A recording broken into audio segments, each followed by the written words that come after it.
Primeiro nós vamos agradecer a Neuza, psicóloga, querida Neuza, que vocês conhecem bastante, que está sempre aqui conosco, e ela vai falar sobre os impactos da violência e como proteger os idosos. O que a gente queria só fazer uma aberturazinha, é pedir a vocês que prestem muita atenção, que fiquem muito presentes ao que a Neuza vai falar. Por quê? É tão importante, né, Neuza, essa questão da violência contra o idoso, que até a ONU instituiu um dia, que foi dia 15 de junho, que foi o dia da conscientização, né, dessa violência contra o idoso. Por quê? Porque a gente tem que ficar muito atento.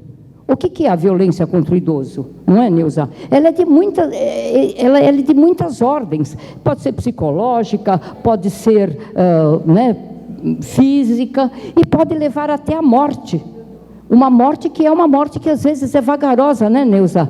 E até de patrimônio, não é? Porque o idoso todos vão tomando conta dele, né? Vai achando que ele não tem mais valor, que ele não sabe. Eu ouço falar isso. Ah, mamãe, isso você não sabe mais. E é assim, não é?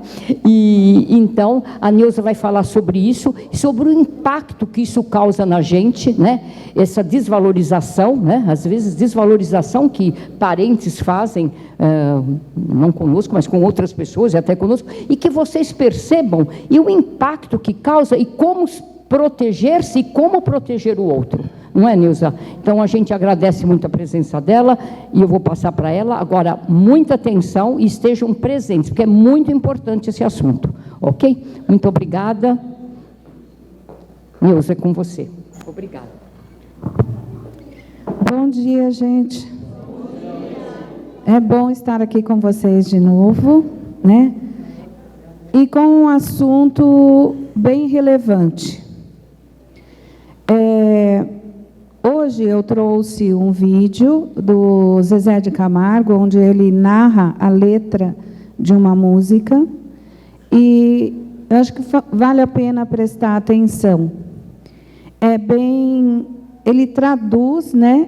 E esses poetas das letras musicais, eles conseguem alcançar lugares que a gente, né, réis mortais, não consegue. Então, eu trouxe esse vídeo, e também no final eu vou apresentar 2 trechos de um seriado, né, um seriado coreano, e que fala dos nossos anseios, né, e da resistência que tem aí na vida, no dia a dia, e daquilo tudo que a gente pode conquistar. Eu vou dar início, né, a esse vídeo.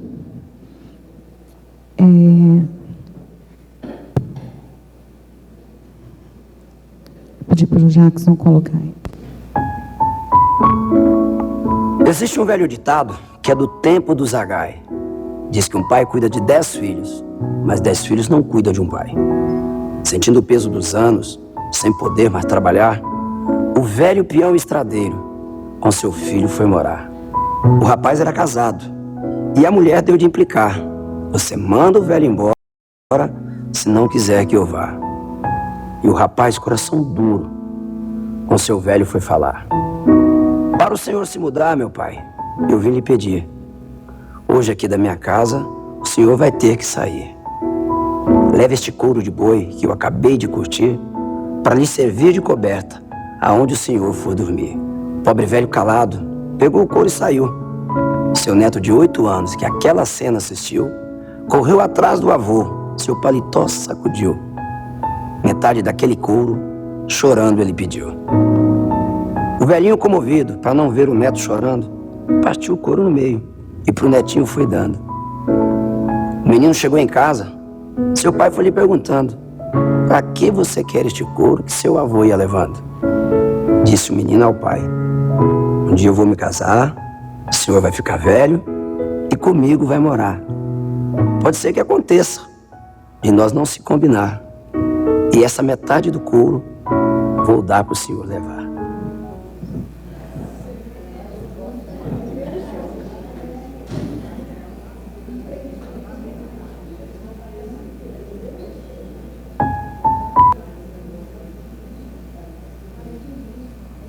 Bom, eu acho que isso é bem profundo, né? E é muito o que acontece com a gente. O conceito de velhice ao longo do tempo, a gente só vem reproduzindo isso. Na antiguidade, tinham povos que também relegavam seus idosos.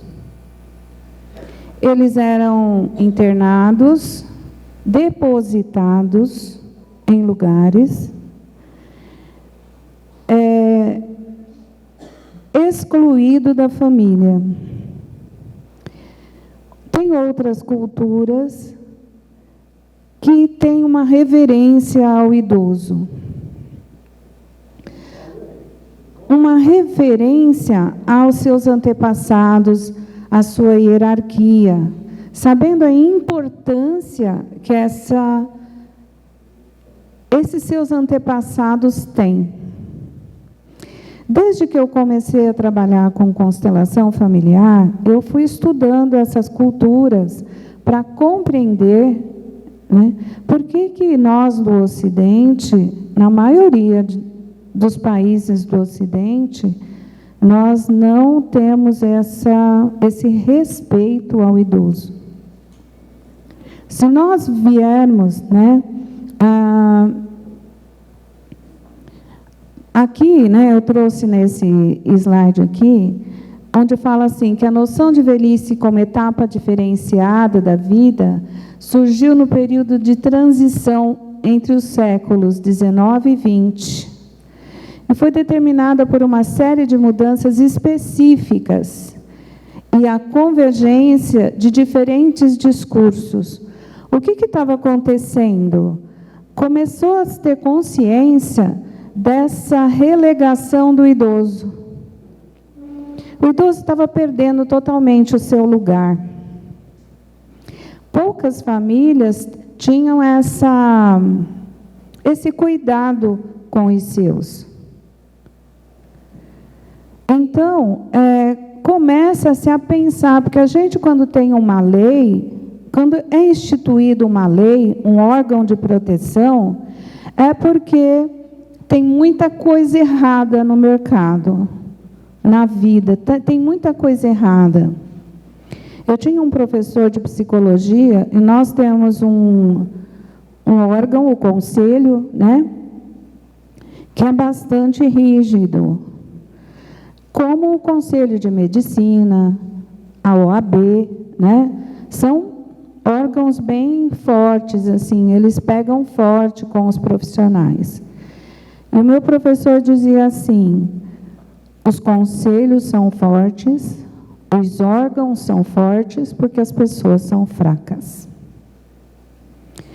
Porque elas começam a utilizar aquele trabalho de forma errada, de forma doente. Então, quando se fala que do século XIX e do século XX começa-se a pensar nessa questão do idoso, é por conta dessa dificuldade que a gente tem de olhar para os nossos antepassados. E os nossos antepassados estão ali, né? Nosso pai, nossa mãe, tios, avós. Então, a gente esquece, né, que vai envelhecer também, como nesse poema, né, recitado por Zezé de Camargo. Quando nós não olhamos para os nossos idosos, nós perdemos a força que vem através deles. Isso é fato. Nos tornamos pessoas que não têm raízes, que não têm âncora. Essa violência praticada com o idoso, ela é muito grande. Por que surgiu a ideia de se formar um sindicato? Né? Porque os idosos não tinham representatividade no governo.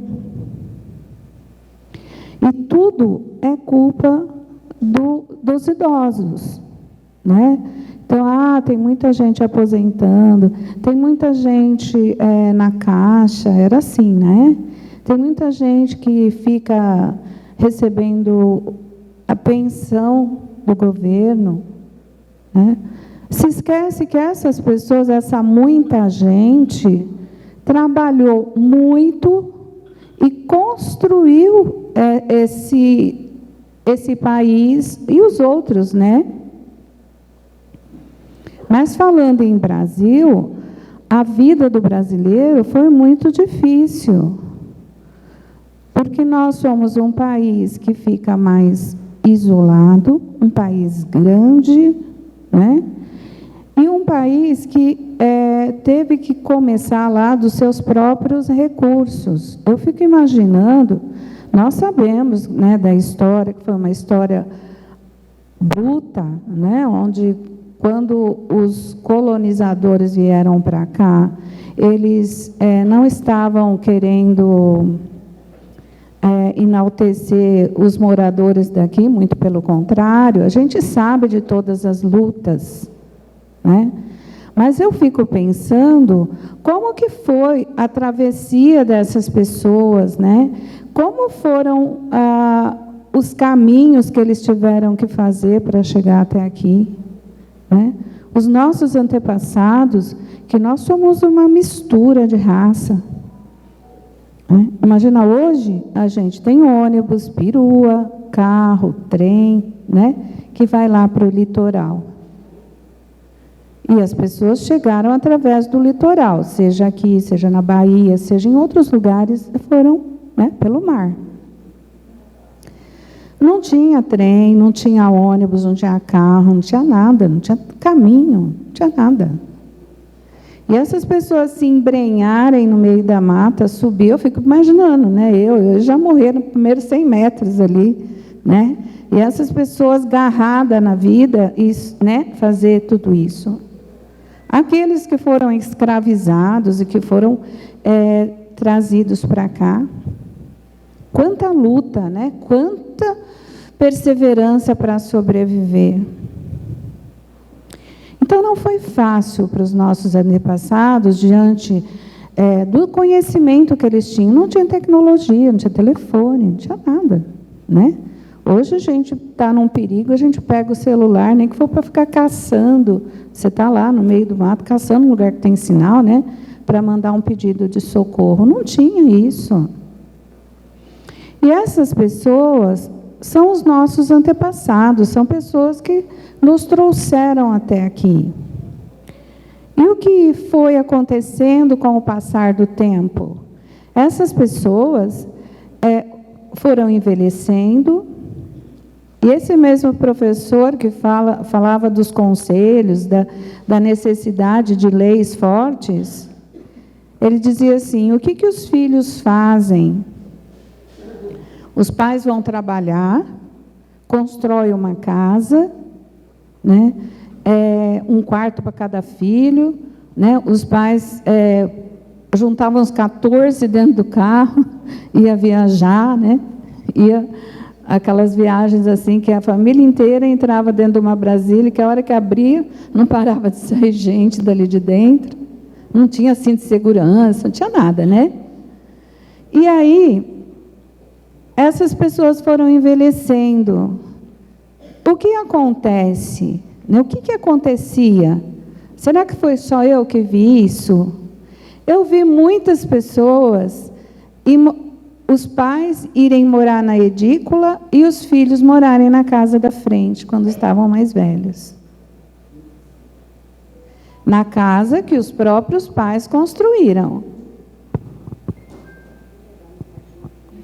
Como que é isso, né? Qual é o sentimento que vem com uma pessoa que tinha o pátrio poder, aquelas mulheres que eram a matriarca da família, né? Se vê relegados ao fundo do quintal, ou com um couro de boi nas costas, tendo que, né? Isso é simbólico, mas é real. Pessoas que vão para um asilo, né? Na faculdade, eu e minhas amigas fizemos um trabalho e metade do grupo foi fazer o trabalho num abrigo de idosos. Metade do grupo foi fazer na roça.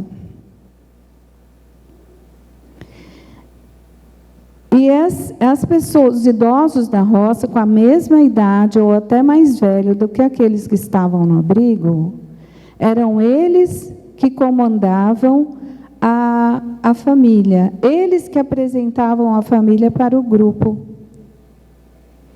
Eles estavam, claro, com as dificuldades da idade, mas fizeram questão, a gente tem fotos, a gente tem registros disso, né?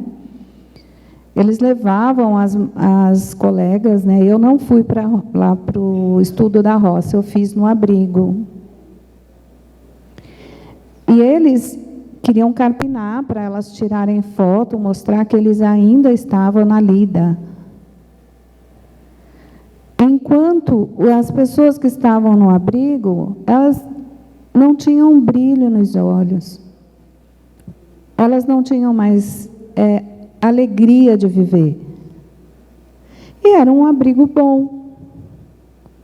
Lá na Penha, o abrigo Bezerra de Menezes, pessoas bem cuidadas, assim, tem salão de cabeleireiro, tinha dentista, mas era de uma tristeza muito grande.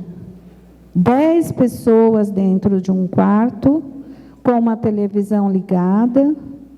Vamos combinar que de 10 pessoas, nem todas queriam estar ouvindo e assistindo aquela televisão naquela altura, porque as pessoas perdem a audição. Eu, por exemplo, ia morrer de catapora preta, porque eu gosto de silêncio. Eu gosto de silêncio. E aí, elas não têm escolha. Aquela TV, alguém quer que a TV fique ligada e vai ficar ligada. Você perde a sua identidade, a sua individualidade, o seu pertencimento, né? Nós temos, como disse a Sônia, a violência de que ela não precisa ser só física, né? A violência verbal, né?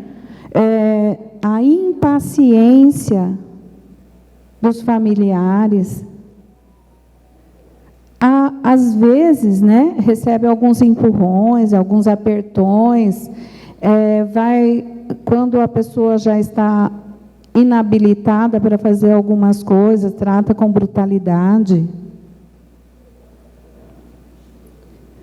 E isso, assim, atinge o emocional da pessoa numa proporção muito grande.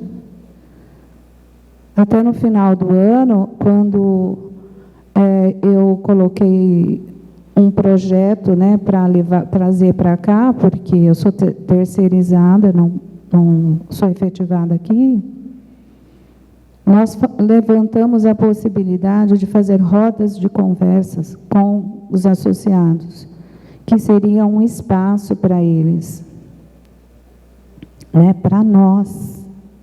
Eu já tenho 67 anos, eu falo, estou com um pezinho lá nos 70, adoro fazer aniversário, adoro a minha idade, não tenho problema com isso, sou feliz com isso. Acho que cada ano é um ciclo que a gente fecha, né?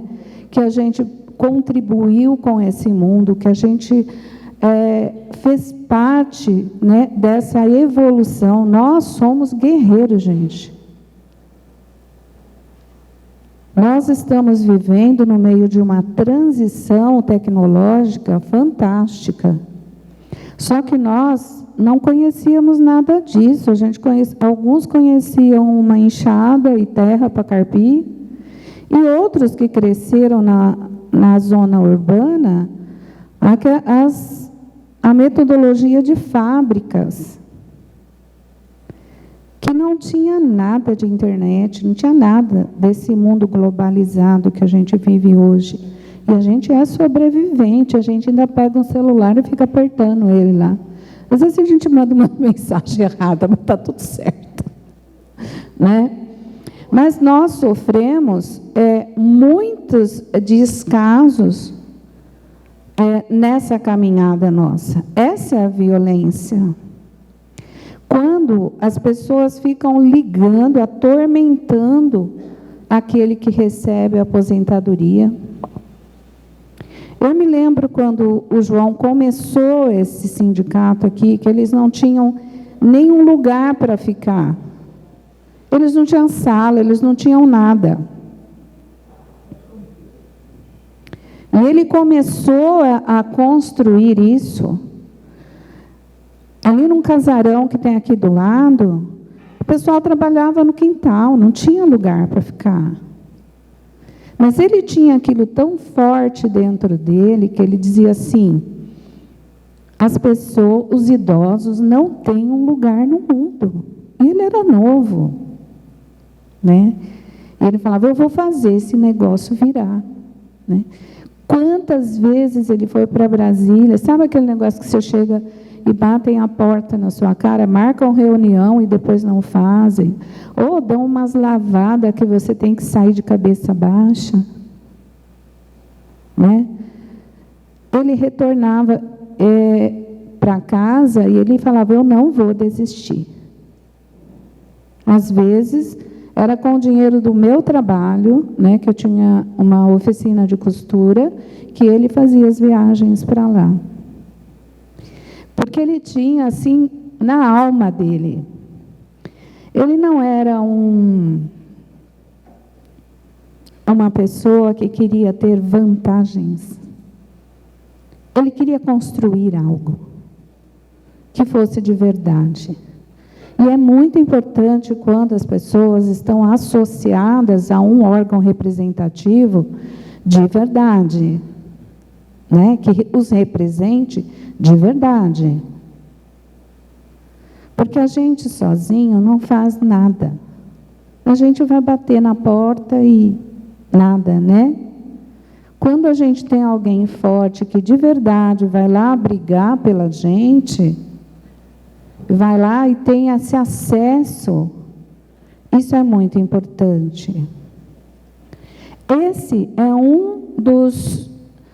uma das possibilidades que a gente tem de se mostrar respeitado.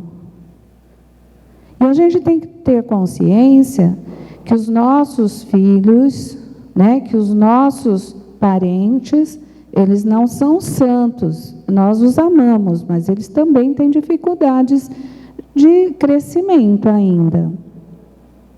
E muitas vezes nós sofremos esses ataques dos próprios próximos, né? E a gente tem que identificar isso. A gente tem que se posicionar. Existe uma delegacia, tem a delegacia do idoso, em vários lugares de São Paulo.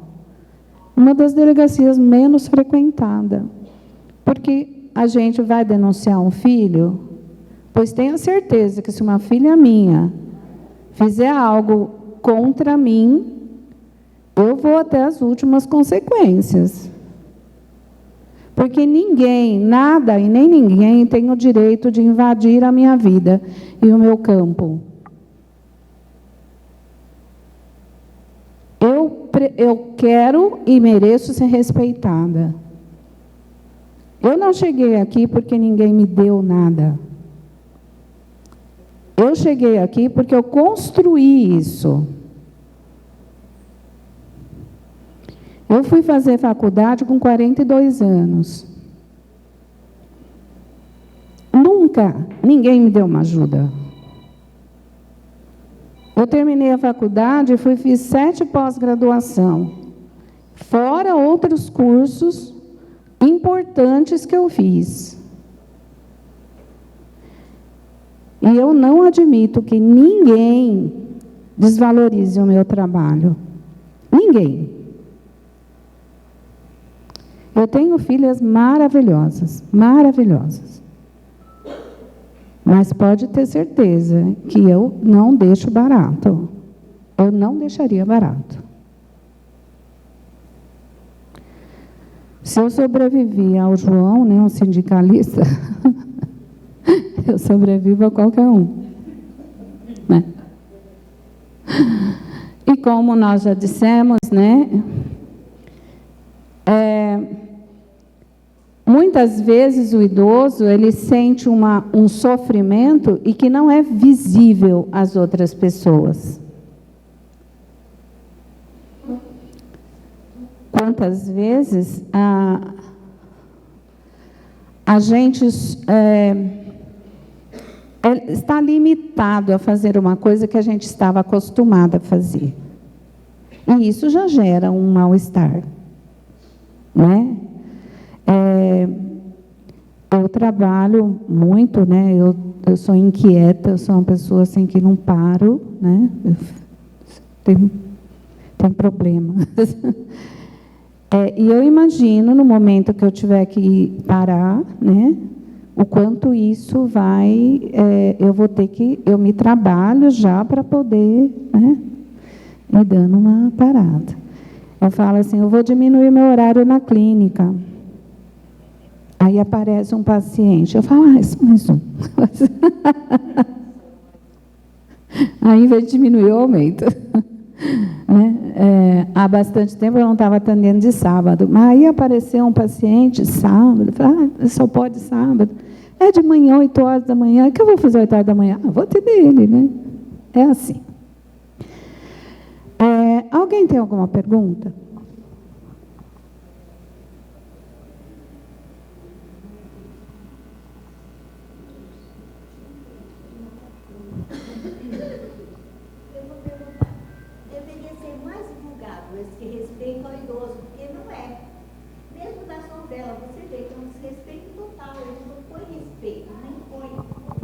Sim. Então. E a família não tem mais esse poder de dar educação para os filhos, né? Sim. Tem o Estatuto do Idoso, né, que eu acho que deveria estar na casa de todo mundo. Eu não sei se vocês têm ele. Né? Quem tem esse Estatuto? Então, o Estatuto é um livrinho... Dentro dessa bolsa preta, tem essa mochila, tem um livrinho do Estatuto. E ali, pode abrir, é em cima.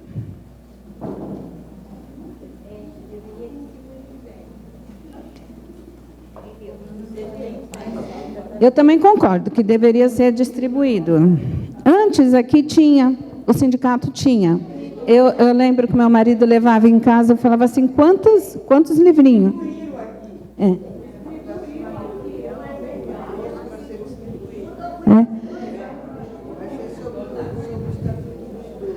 Então, nossa amiga aqui está dizendo que vai ser distribuído esse livro. Né? E ele tem, assim, tudo aquilo que o idoso tem direito. E eu digo assim, eu estava falando para a Alessi agora há pouco, o que falta aqui no nosso país, né, é um olhar voltado para a educação infantil.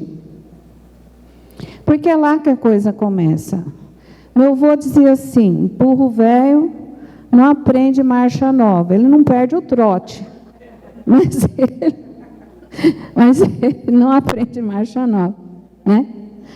Mas as crianças, elas mudam, porque elas estão verdinhas, elas estão abertas, elas não têm preconceito, né? Quem coloca os preconceitos na cabeça das crianças somos nós, né? E vocês são sócios, vocês podem fazer um abaixo-assinado, coloca lá aquilo que vocês acham que tem que ser mudado, o que é necessário, e encaminha para o sindicato. Ele não é um órgão representativo? Vocês não são associados? Então, vocês têm todo o direito de falar aquilo que está faltando. Porque a gente, quando, por exemplo, eu estou aqui falando, se ninguém fizer uma pergunta, eu vou falar o que eu acho que tem que falar. Né? Eu não vou, olha, tem esse viés aqui, e que pode ser trabalhado. Né? E Se essa educação não acontecer, o resultado vai ser sempre o mesmo. Tem uma frase de Albert Einstein que ele fala assim: as pessoas querem resultados diferentes com atitudes iguais. Né? E é isso. A gente, para ter resultado diferente, a gente tem que tomar outra atitude. Né? Ah, olha, o sindicato não está... Eles dão café gostosinho da manhã, tem umas palestras e tal, mas, assim, acho que está faltando alguma coisa aí. A voz do associado. Né? Como bolar alguma coisa para que esses associados se reúnam, 3, 4, vá com um diretor, a gente tem um diretor ali, vá em escolas e vá dar uma palestra para essas crianças. O que é ser idoso? O que é ter uma família? Não é? Gente, eu comecei a minha profissão fazendo divulgação em escola. Eu ia lá e falava do meu conhecimento sobre a abordagem que eu trabalhava, que é a abordagem winnicottiana, a relação mãe-bebê. Eu comecei a ter paciente por aí. Tudo depende da nossa do nosso passo. O que eu vou fazer de diferente? Não é? Eu trouxe 2 vídeos aqui. É de um seriado coreano e que fala dos nossos sonhos. É um homem que ele já estava com 80 e poucos anos, 83 anos. Ele descobre que ele estava no início do Alzheimer. E o sonho dele era ser bailarino. O sonho dele era dançar. Ele tinha uma família linda, né? Ele tinha 3 filhos, ele tinha os netos, mas o sonho dele era dançar. Ele era carteiro. Ele deixou esse sonho e foi trabalhar. O pai dele impediu ele de dançar, né? Vamos combinar que, assim, em algumas culturas, ser bailarino não tem nada a ver com homossexualidade, ou ser feminino, ou ser nada. E na Coreia do Sul, isso não era problema. Mas o pai dele não quis. Então, quando ele descobre isso, ele não conta para a família, mas ele vai em busca desse sonho. Quanto a gente fez para que os nossos filhos ocupassem o lugar que eles ocupam hoje. Né? E aí, esse é o final do filme. 할아버지, Nesse momento, ele tinha esquecido toda a coreografia. 여태까지 저랑 연습했던 거에만 집중해요. 그럼 할 수 있어요. 할아버지 몸은 다 기억해요. 어디 안 가고 할아버지 안에 다 있다고요.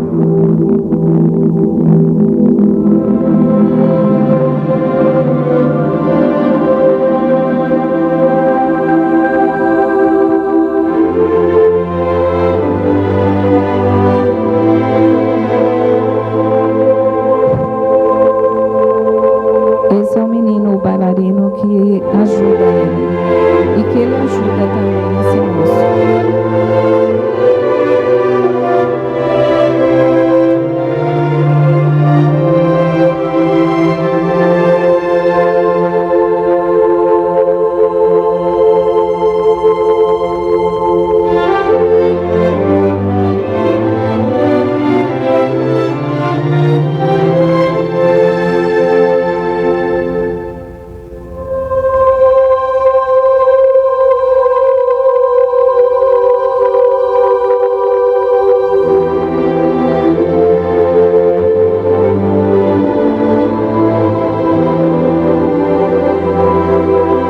할아버지 뭐예요? 왜 쳐다보시는 거예요? 발레를 하고 싶어서요. 발레를 하고 싶어서요.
uma grande diferença quando cada um busca sozinho a prática de seus direitos.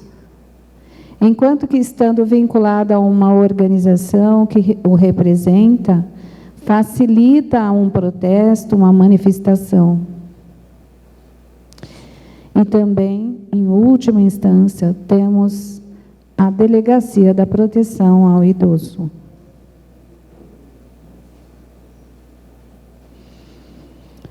Eu espero que essa semente fique entre nós e que a gente não perca a força que a gente tem. Nós somos a árvore central da nossa história. E os nossos descendentes dependem dessa força.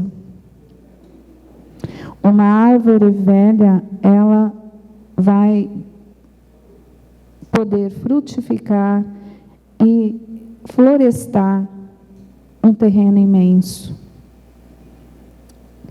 E nós somos essa árvore. Nós, né? Uma árvore, ela busca com suas raízes